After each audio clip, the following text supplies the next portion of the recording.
abortions, right? Yes, I'm pro-life, yeah. Okay, so then what would you advise that woman to do? Okay, so first of all, I do appreciate that you created the saddest possible scenario for a living human.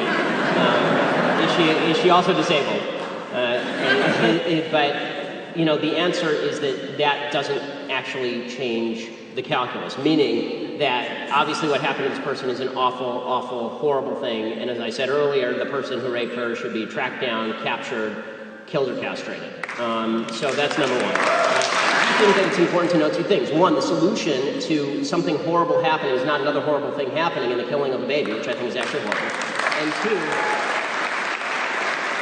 And two, it's really not good to take the marginal case and then use that to argue broad. So what people tend to do is they say, well, what about the girl who's raped? What about her abortion case? So now let me ask you, if the girl weren't raped and she just got pregnant, would you think that she should still have access to an abortion? I do, because I think it's her body and I think it's her health. Right, so you're giving me an exceptional case in order to prove a rule that you don't actually want to defend.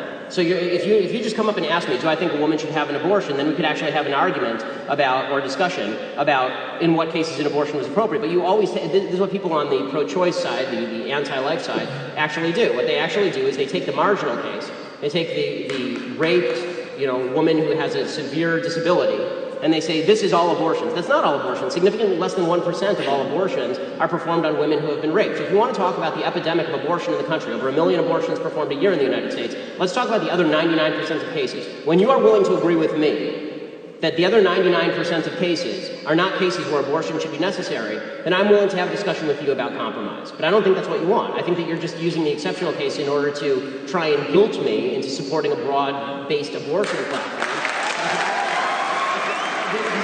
These are two separate issues. Sympathy for the woman and sympathy for, how about a little sympathy for the child? Okay, at any point does sympathy for the child come in here?